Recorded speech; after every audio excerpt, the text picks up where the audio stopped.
हमारे साथ इस वक्त मौजूद हैं अदाकार शान शाहिद और इनकी एक फ़िल्म आ रही है 25 नवंबर को, ज़रार। इस फ़िल्म का बड़ी बेसब्री से लोग इंतज़ार कर रहे थे क्योंकि कोविड आया, उसके बाद इस फ़िल्म को रोक लिया गया और अब जब रिलीज़ का ऐलान किया गया, 2 बार इसकी रिलीज़िंग डेट की भी तब्दीली की गई। अब फाइनली ये फ़ैसला हुआ है कि 25 नवंबर को रिलीज़ होगी और शान से इस फ़िल्म के सफ़र के हवाले से जानते हैं। अस्सलाम वालेकुम सर। जी, वालेकुम सलाम। अच्छा सर, बड़ी बेसब्री से लोग इंतज़ार कर रहे थे क्योंकि पाकिस्तान की गालिबन ये पहली स्पाई थ्रिलर फ़िल्म है जो हम आपको उसमें देख सकेंगे। तो ज़रार का कॉन्सेप्ट क्या है इस फ़िल्म का? आपने क्या पाकिस्तान का जो एक देखिए आर्म फोर्सेस की कुर्बानी है उसको दिखाया है? क्या दिखाया आपने इस फ़िल्म में? नहीं, एक ऐसा नहीं है। ये एक कैरेक्टर है जो कि पाकिस्तान से उसके जो एक्सटर्नल और इंटरनल थ्रेट्स हैं उनसे बखूबी वाकिफ़ है और वो एक मिशन पे है ये है कि पाकिस्तान के जो इंटरनल और एक्सटर्नल थ्रेट्स हैं उनको किस तरह कम किया जा सकता है या ख़त्म किया जा सकता है। सो इसका स्क्रिप्ट जो है वो बहुत रेलेवेंट है आजकल की जो आपकी पाकिस्तान को जिस तरह कभी फैक्ट ऑफ लिस्ट में डाल देते हैं, कभी कहीं डाल देते हैं। तो आई थिंक उस सारे प्रोसेस को समझने के लिए कि वेस्ट का या क्या प्रोपेगेंडा है या how do they want to implement something in Pakistan, so I think इसको रिप्रेजेंट करता है। अच्छा, आपने बड़ी अच्छी बात की। ये मीडियम को आप लोग लेट नहीं करके यूज़ करते हुए फ़िल्म मीडियम को बतौर आर्टिस्ट आपने पाकिस्तान के इमेज को प्रमोट किया है। तो इस मीडियम को यूज़ करते हुए कहीं ताख़ीर तो नहीं हो गई? नहीं, मेरा नहीं ख्याल, आई थिंक बहुत रेलेवेंट है। जब जब जो शायद अगर ये 2 साल पहले लगती तो शायद ये हालात ना हुए होते और इसका स्क्रिप्ट समझ ना आया था। तो आज तो ये मैच हो गया। अगर आप देखते हैं तो वो देखिए जो फ़िल्म की लीड एक्ट्रेस हैं वो जर्नलिस्ट हैं।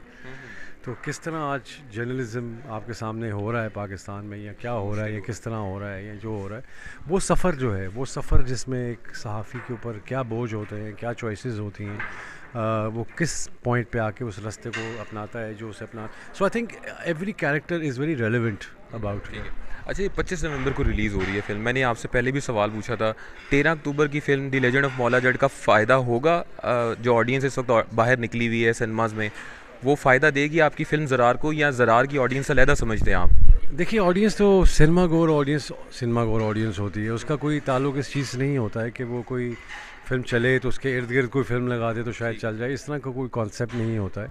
अगर ऐसा होता तो सारे वन डाउन आते।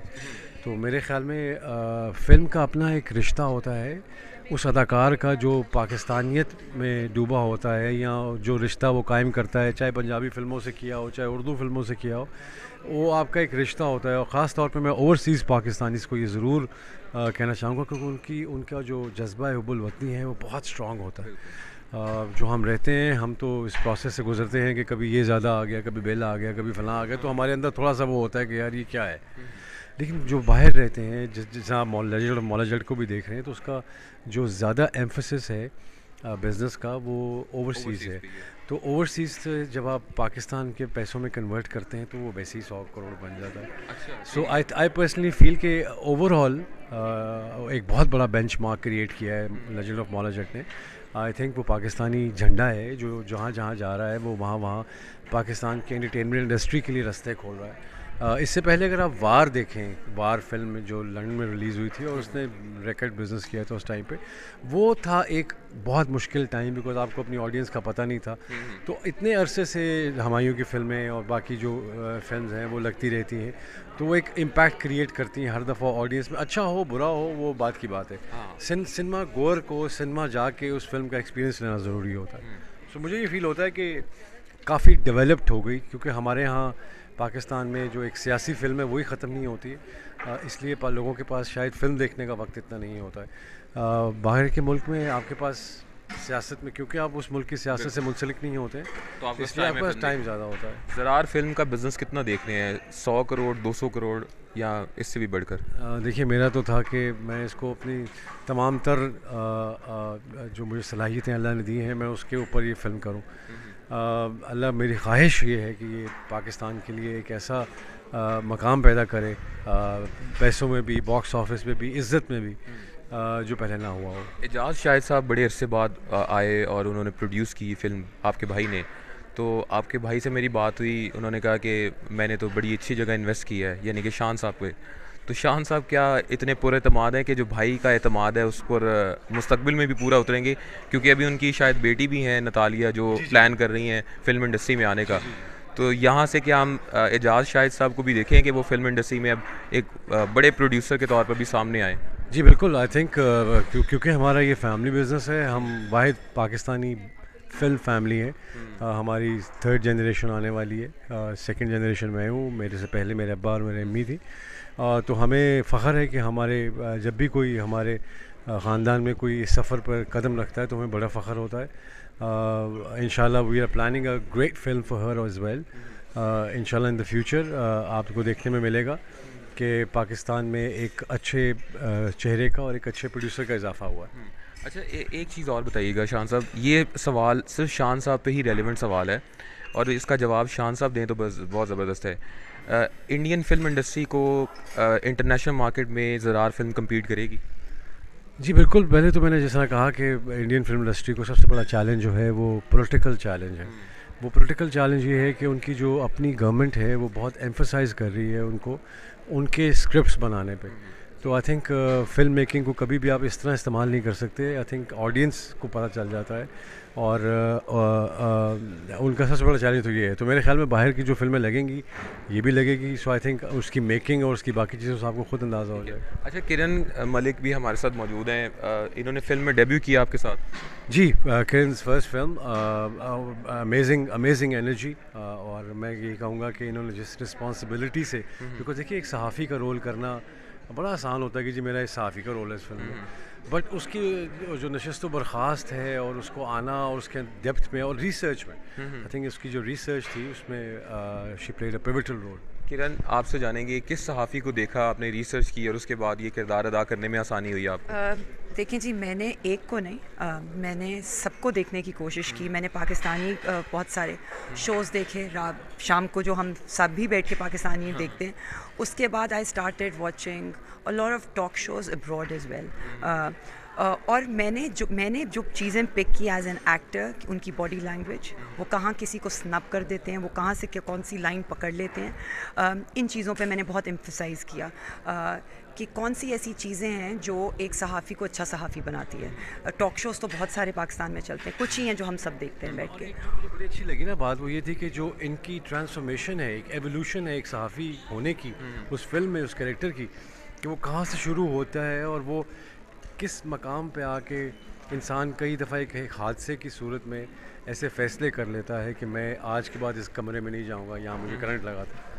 सो इनका जो ट्रांसफॉर्मेशन है of a journalist, from a journalist who is not that honest to a journalist who is very honest. So I think ये सफ़र जो है सफ़र में जितनी लेयर्स उनको कैप्चर करने की कोशिश की है। सो लेट्स सी आप लोगों को कैसी लगती है। नहीं, आप मेरे लिए भी एजाज़ की बात है कि मैं शान साहब का इंटरव्यू कर रहा हूँ और बड़े ऑनर की बात है मेरे लिए, और यकीनन आपके लिए भी ऑनर की बात होगी कि आप इनके साथ काम कर रही हैं। बिल्कुल, जब शान ने मुझे कहा भी तो पहले तो मैं एक फ़ैन मोमेंट में थी और वही था कि इतने बड़े स्टार के साथ काम करना, एक पहले काम कभी एक्टिंग की नहीं और दूसरा उनके साथ स्क्रीन शेयर करना, वो भी बहुत बड़ी रिस्पॉन्सिबिलिटी थी। बट एक टाइम पे भी इन्होंने ऐसा महसूस नहीं करने दिया कि ही इज़ दैट बिग। वो आते थे सेट पे और वो जो एनर्जी लेकर आते थे, और जितना कुछ हमने शान से सीखा है, और शान जितना मजाक करते हैं सबके साथ। अच्छा, मजाक भी करते हैं? तो जब किरण के नदीम साहब के साथ, जो मुझसे अच्छा काम करते हैं, उनके साथ सीन्स थे, और आप यकीन कीजिए मुझे एक सेकंड के लिए भी नहीं एजाज़, मतलब अपने काम में बहुत अच्छा। तो इन किरण का सब ऐसे एक्टर्स के साथ सीन्स हैं, तो मैं वो नदीम साहब अभी तक नहीं मानते। वो कहते नहीं, तुमने ये लड़की काम करती रही, मुझे पता है ये लड़की एक्ट्रेस है। मैंने कहा नहीं। अच्छा किरण, लास्टी सवाल आपसे पूछ रहे हैं, ये बताएं कि मुस्तकबिल में आप क्या समझ रही हैं कि आप किस तरह के किरदार अदा करेंगी? जर्नलिस्ट का किरदार आपने अदा कर दिया, इसी तरह की कोई प्रोफेशन से रिलेटेड किरदार अदा करेंगी, या आपका और भी कोई किरदार हो सकता है? जैसे आर्मी ऑफिसर होता है, फिर और प्रोफेशन से रिलेटेड हो सकते हैं। मैं तो जी एक्ट्रेस हूँ, मुझे आप अच्छा किरदार जो भी देंगे, जैसा भी होगा, मैं अपनी कोशिश पूरी करूँगी, पर उसके लिए एक अच्छी स्क्रिप्ट होना भी बहुत ज़रूरी है। किरदार तो तभी आते हैं, नज़र आते हैं, जब एक मजबूत स्क्रिप्ट भी हो। तो अगर अच्छी स्क्रिप्ट्स आएंगी तो अच्छे किरदार भी होंगे और उनको ज़रूर आगे देखूँगी।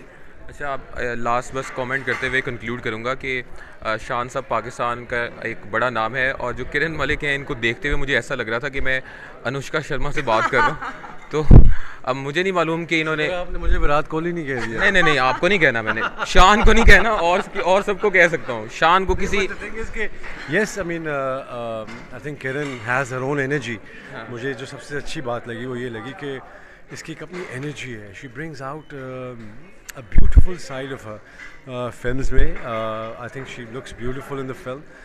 बहुत कम लोग होते हैं जिनके अंदर एक इतनी अच्छी एनर्जी हो जो प्रेजेंस क्रिएट कर देती है माहौल में। सही। सो मुझे ये फील हुआ कि she is more like Sophia Loren then अच्छा, अनुष्का अनुष्का शर्मा, ठीक है, वो ये आपकी तरफ से है। हाँ, अगर आप देखें, अगर if you read Sophia Loren, see her films, तो आपको बिल्कुल एग्जैक्टली वो फील होगा कि it's like her on screen. That अच्छा, मेरे वाला कमेंट अच्छा लगा है, शान वाला? दोनों ही ठीक है। ज़बरदस्त। और ये थे ज़रार फिल्म की लीडिंग कास्ट में हमारे साथ दो सुपरस्टार्स, और ये फिल्म 25 नवंबर को पाकिस्तान समेत दुनिया भर में रिलीज़ हो रही है। आप इस फिल्म को जाकर देखिएगा, और आपके जाने से यकीनन पाकिस्तान फिल्म इंडस्ट्री को और पाकिस्तान सिनेमा को सपोर्ट मिलेगी।